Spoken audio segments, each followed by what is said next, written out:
welcome everybody. Let's talk real estate, your weekly BS with Barry Saywitz about the current commercial real estate market here in Southern California. As we take a no BS look at both sides of the issues driving this market today to find the best solutions going forward. With our man right in the middle, it's Barry Saywitz. Hey, Barry. Hey, good morning, Paul. And good morning to everybody out there, all of our listeners and our viewers. Welcome back. We have another exciting week's show of Let's Talk Real Estate. I am Barry Saywitz, president of the Saywitz Company and managing partner of Barry Saywitz Properties. And if it's one thing that I've learned in my 30-plus years of doing real estate is to take a look at both sides of the equation and try and get intelligent information so that you can make good, sound business decisions. And today is no different. We're going to take a closer look at one of the niches of the markets that's one of my favorites. I love to talk about it, and we do it all the time at the office end and frankly at home, is the apartment market here in Orange County in Southern California. And no one better to talk to than Dan Blackwell, our guest, Executive Vice President at CBRE here in Newport Beach. Dan, welcome to the show.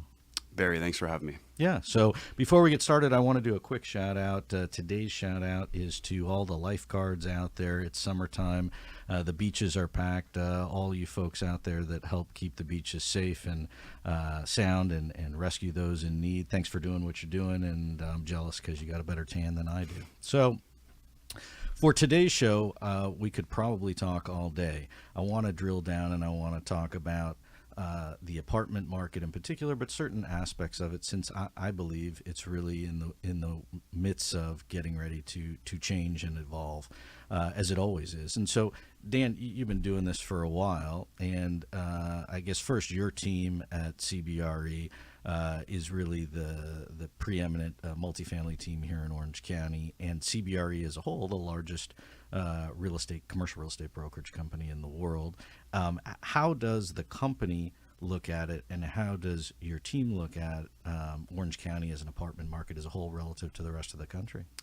Oh, that's a really good question. And, just to dive right in, I think long term, we are fundamentally optimistic on multifamily real estate. And covering Orange County, we've really been insulated from a lot of turbulence that we saw, for example, in COVID.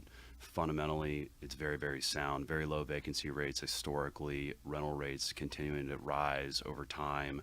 So we feel, compared to other markets, like possibly some things that are changing within New York City, we've got New York in general, you've got some rent control issues going on there. We've got other changes within LA, San Francisco, some of the other markets where there's more changes than you're seeing on a statewide level here. You've seen a flock of capital coming to Orange County. And we've also seen folks that already are in Orange County doubling down because of the strong fundamentals and more or less a safe haven if you compare it to some of the other markets within America. I think all those markets are great in their own ways, but a lot of folks really have chosen Orange County to invest in multifamily real estate. If you can, and if you can play, and if you can enter the market, right? I mean, I think that's sort of the biggest issue. And the things that we see is we see some people exiting their investments in California, number one, because potentially they think that the market is at an all-time high, and maybe they can do better by taking it elsewhere, or with rent control or other state regulations, maybe go to Texas or Florida where it's less regulated. But at the end of the day, I mean, I believe, as do I think a lot of others, that there's really very few, if any, places that are better to invest in than in Orange County, between the weather and the economy, the dynamic, and then just the lack of supply and continued growth over the years. Totally agree. Those are the reasons why it's just been a great performing asset class for the past 10, 20, 30 years, and it's got a good, bright future.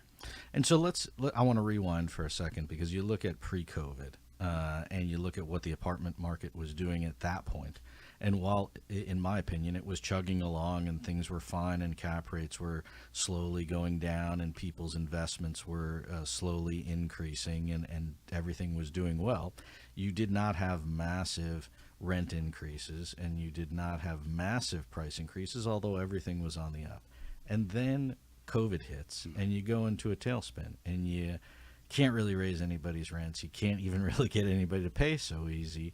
And then all of a sudden now we're coming out of it, and while COVID is still hanging around, you're really in this post-COVID investment era in terms of dealing with the economy and inflation and all the other factors that are going on. What was it like during COVID in terms of the activity of being able to sell product and get people to actually step up and do something, or was it hunker down? Well, it was hunker down. I mean, I'm looking back thinking when we entered COVID, when it was shut down, we had just launched a number of properties to market for sale, and we had about 10 or 15 escrows at the time, and it just froze. And where it really froze was investors didn't know what to do. But what happened was the banks pulled out, right? Yeah. They raised their rates. I remember Chase raising their rates. It was on Friday, it was 4%. On Monday, it was 4.75, and then they just pulled out, and they wanted additional funds set in a separate account for Everybody's interest payments nervous for right? a year.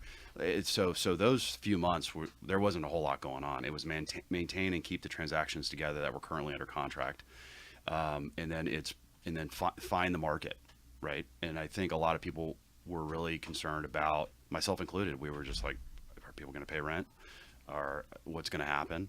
So what we did, once the banks kind of shut things off or pulled back, there was still some liquidity in the market. Banks were financing deals, but it was a very uncertain time. So things kind of went from 100 miles an hour back, probably about down to 50 miles an hour.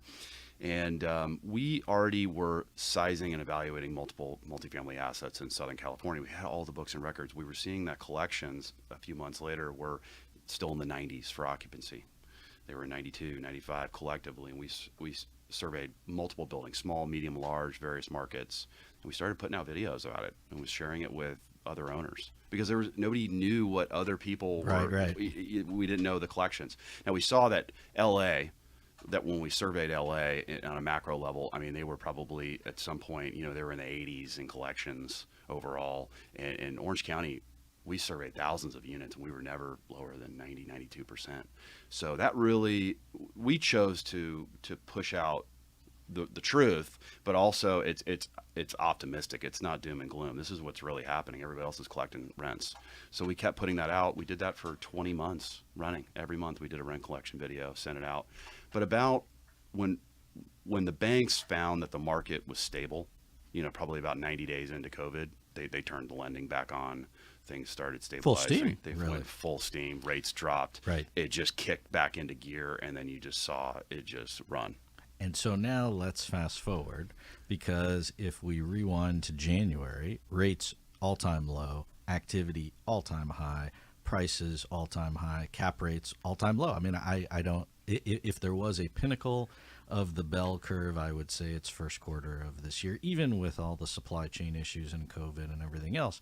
And now you have rising interest rates and other bad things that are looming and potentially in the economy. What's the sentiment now in terms of what the future holds? Or are people back to this uncertainty? Well, it's back to uncertainty. It's back to uncertainty. We've got interest rates rising. A lot of your syndicators that are obtaining bridge financing. I mean, that's very difficult to do that right now. It's much higher. The costs are much higher, so they have to factor that into their model. They have to also factor in an exit where the interest rates are going to be when they take out that bridge financing, right? There's uncertainty with that. There's rising costs to renovate units. So a lot of the syndicator groups, a lot of them are pencils down. They put their pencils away. They've kind of watched this play out. They still want to make transactions happen to keep things going. It's a very difficult time because there hasn't really been a major trend shift in values. Yeah, and so the disconnect in dynamic is you talk about underwriting of properties. The bank is going to underwrite to whatever their interest rate is. And if their interest rate is rising, or even if they believe that the interest rates will continue to rise, they will be even stricter on their underwriting, which means lower loan to values and means tougher to get the property to pencil, which to me has to put pressure on the values of the property, but yet it hasn't happened because you still have this other dynamic going on, which is supply and demand.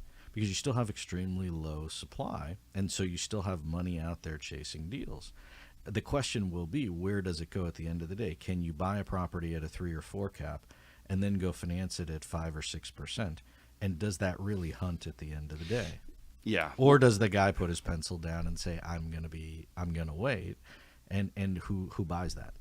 Exactly. I mean, there's typically we represent high net worth investors that are either in 1031 exchanges, have a need, not a want, right? They need to acquire an asset. That's really what you need to be doing as a broker in today's market. You need to be working with buyers with a need, right? Because things can change, right? Their lenders can retrade them and cut their loan proceeds down from 60% to 50 because they're stressing at a higher interest rate because of things are rising. So there's all types of volatility within the marketplace. You need to be working with folks that have to transact, need to transact. They're still out there. They're still acquiring, looking for good assets because, like you said, the supply is it's regardless of whatever cycle we're in. I mean, typically we're just in a very low inventory environment within Orange County. And is that a result of the fact that you have really this uncertainty both on the buyer and the seller side? Because it seems to me, if I'm the seller, then if I believe that the market has topped out, I should sell. I should do it now and get the heck out. But then what am I going to do with my money? I'll have to go exchange or pay the tax or go out of state. And then I could just wait and see what happens and hold it and see if I can raise my rents and capitalize on the fact that the rental market is still pretty good. But then if my tenants don't move or they might not pay if the economy gets worse, I've got risk with that. And so if I sit on the sideline as a seller, it's less product in the market, right? Totally. I mean, when going back to COVID, when COVID hit and the restrictions came in, rent control, more restrictions came in, moratorium evictions, et cetera, it created a lot of people to want to exit out of California, right? And that created a local opportunity for somebody to acquire their down leg. If that person went and sold their 32 units in Orange and went out of state and bought something in Arizona or Texas or Florida and locked a local asset here. And so that's where low supply market, but that created an opportunity for another investor to acquire that. So that was an uptick, and that's what also created more transaction velocity. Well, also, you tell me what your thoughts are, but it also increased the property values in other markets outside of Southern California, like Las Vegas, like Arizona, like Texas, because buyers from California would take their proceeds and go to other states and go, well, this is cheap, and didn't mind paying a little bit of a premium or top dollar, which ran the price up, right? I mean, no different than a home buyer who says, look, I can't buy a house in Orange County for less than $1 million. That's a good one. And I go to Arizona and I can buy something for $200,000 or $300,000 or $400,000. An extra 20 or 30,000 on the price doesn't really move my needle. And so it moves these other markets up, which now then the entire market gets raised up. Exactly. I read somewhere just California alone is the 8th largest economy in the world or something along those lines. And so when you have that large of an economy migrating capital into other markets, it can be a tremendous amount of appreciation if you've got all that exit capital going out. And that's what we saw. We saw cap rates in Phoenix and Dallas. I mean, these were getting sub 4. Yeah. And it kind of paired back to Orange County, where caps here are, about the same as you're going to get in Phoenix. Right. And what we saw was at some point there was a cycle, the capital kind of migrated out and then circled back to Orange County and said, look, if I can get the same levels of return, the rent restrictions here in Orange County, aside from Santa Ana, right? Because Santa Ana has a stricter rent control. It's a tough one. That's a tough one. But aside from that, I would just rather buy in my backyard. Yeah. Kind of thing. And so that gets back to my next question, which is, in today's world, who are the buyers that are out there? Is it certainly it's the 1031 guys because they have to, but do you still have the first-time buyer who says, "Look, I own 4 units, I want to try and trade up to 8"? Are the international buyers around, or are they still gone? I mean, are they gone, and then that capital is really not running around, and then are the institutional and bigger guys just kind of waiting it out? I mean, who's out there buying stuff? It's a little of everything. We're not seeing any foreign money come in and buy some assets. Typically that's very rare. I mean, we saw that more prevalent in 2015, 2016. Now that money, that's like second gen, third gen kind of cycling exchange money. So that's more local capital. But we see 1031 exchange money. We see the first time buyers. We see people who have sold their businesses or companies and they want to go in and acquire multifamily real estate. Cash out refinances. A lot of folks here, why supply is so low is they hold and never sell. And it makes sense. You buy good real estate, it produces income for you, keep it, borrow against it tax-free, go buy another building. So it just keeps inventories at an all-time low. But those are the folks that are buying. You've got some syndicator money that's out there. It's hard as a syndicator to acquire assets in Orange County. A lot of them want to keep buying here. It's just hard to make the numbers work for them. Yeah, and it seems to me also the cash out refinance guy now with the rates ticked up the way they are makes it very difficult if he didn't already pull his money out. That's right. Because if now you want to refinance, I had lunch with a friend of mine last week, and he said, I'm thinking about refinancing my house, pulling the money out, doing exactly what you said, and maybe I'll buy like a fourplex or something and, get into the investment market. And then he said, well, I can't really do it because I got to go buy something at a 3 or 4 cap, and I'm going to borrow money at 5 or 6%. And so it's an inverse dynamic. And so I think those guys now are off to the side. The folks that have cash that have either that have existing properties or have already pulled out their money, I think there'll be opportunities for them going forward. I'm curious your thoughts. I totally agree. And there's no timing. I mean, yeah, you got to make an interest payment on the money you pulled out, but you're not under this 1031 exchange. You got to close in 6 months.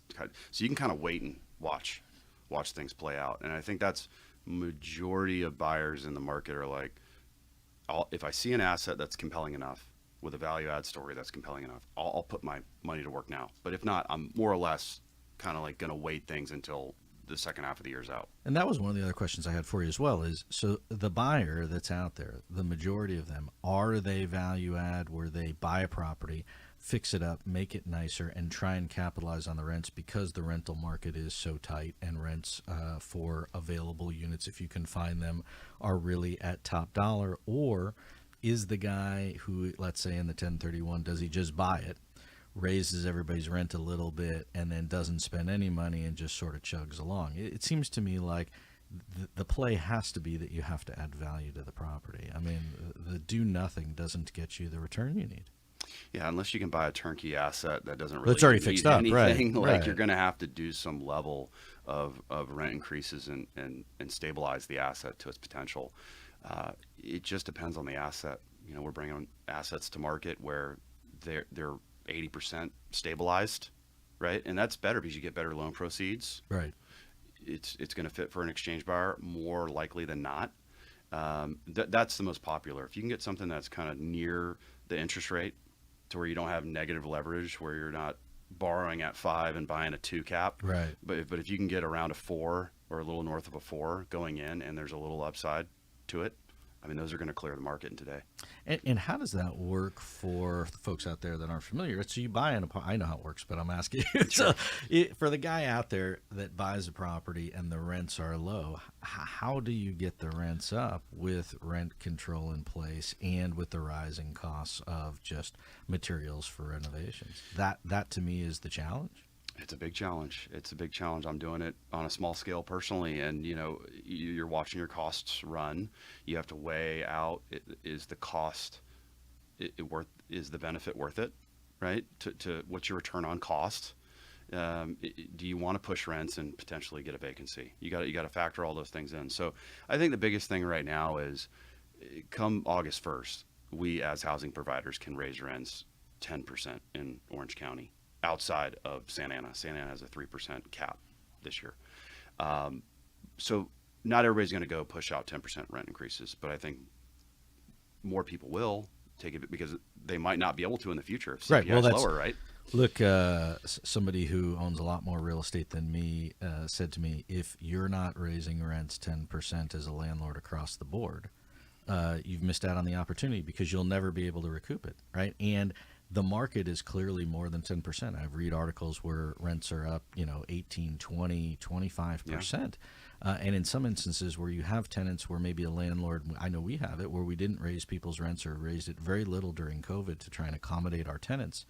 You now have even more of a disconnect between what that tenant is paying and what the next door unit might rent for because it's empty and you put some money in to fix it up. And it's not $100 or $200. It could be substantial. Yeah, unfortunately, rent control, when statewide rent control was enacted, it woke all the nice landlords up.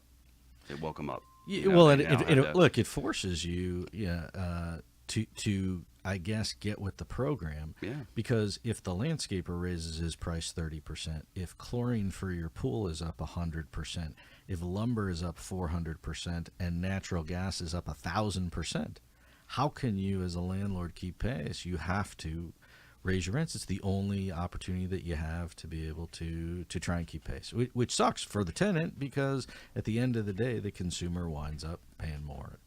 Yeah, absolutely. Another thing, just going back to one of your points, is how are we able to kind of get rents to market? One way on a building in Costa Mesa was we had a vacancy that came out, and we renovated that unit and then went to the existing tenant base and said the market rent on this unit is $2,500.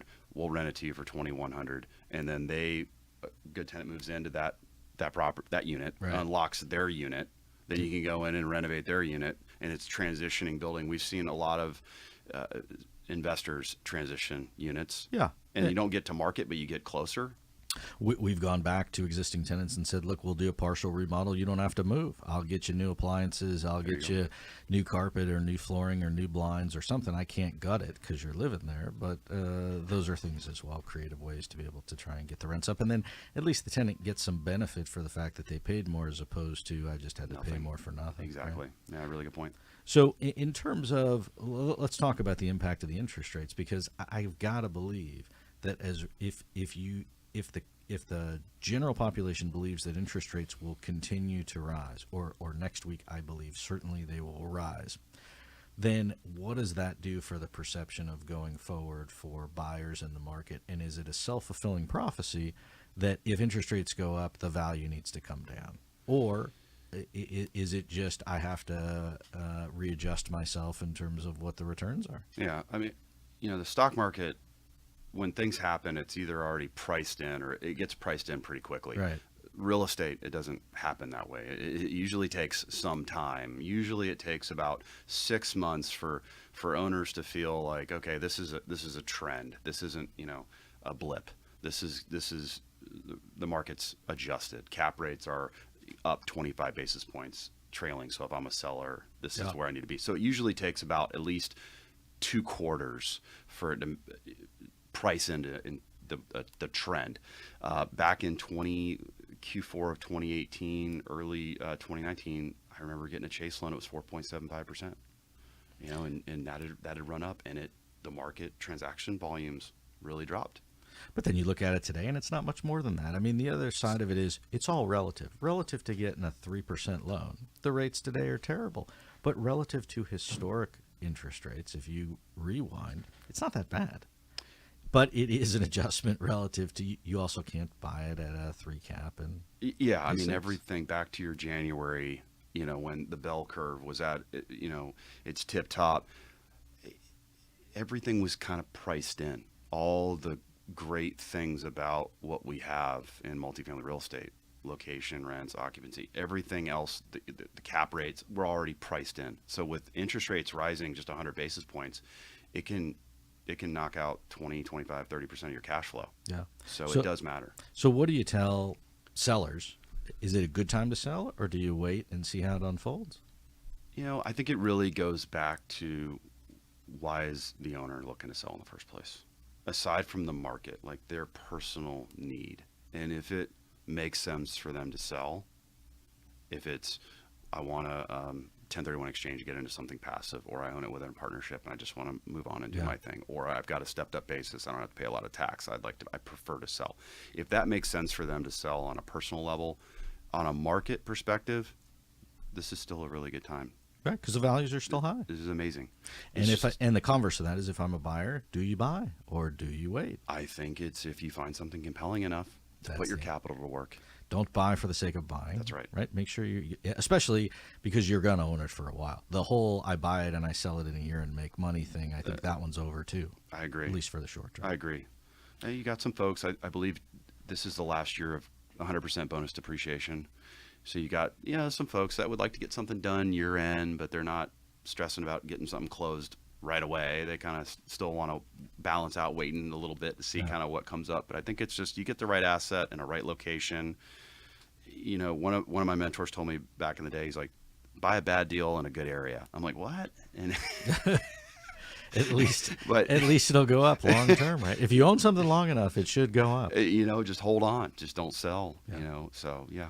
And so we just have a minute left. It goes by quick. We could do this all day, but in terms of where you see the market going, at least between now and the end of the year, as far as activity, values, even rents, I guess I'll go with those three. Give us your sort of final thoughts on where you see it headed directionally. Macro level, best case it'll be flat.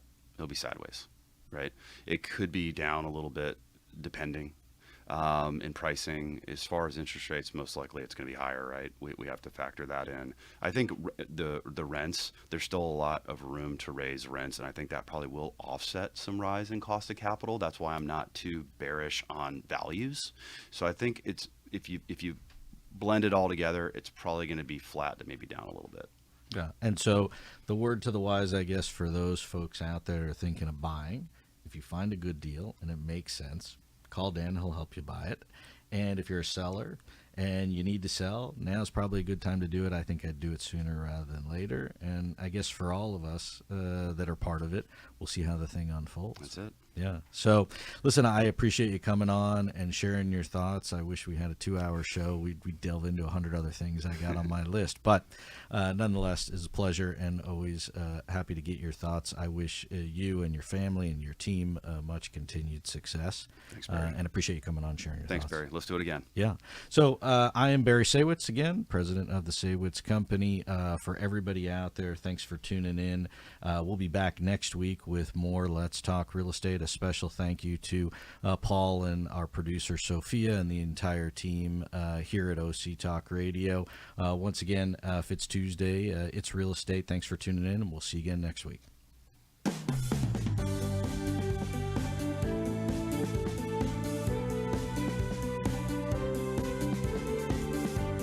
Well, there you have it. You've been listening to Let's Talk Real Estate, your weekly BS with Barry Saywitz about the current state of the real commercial real estate market right here in Southern California. On Orange County's only community radio station, OC Talk Radio, streaming live from our studio here at the University of California, Irvine's Beale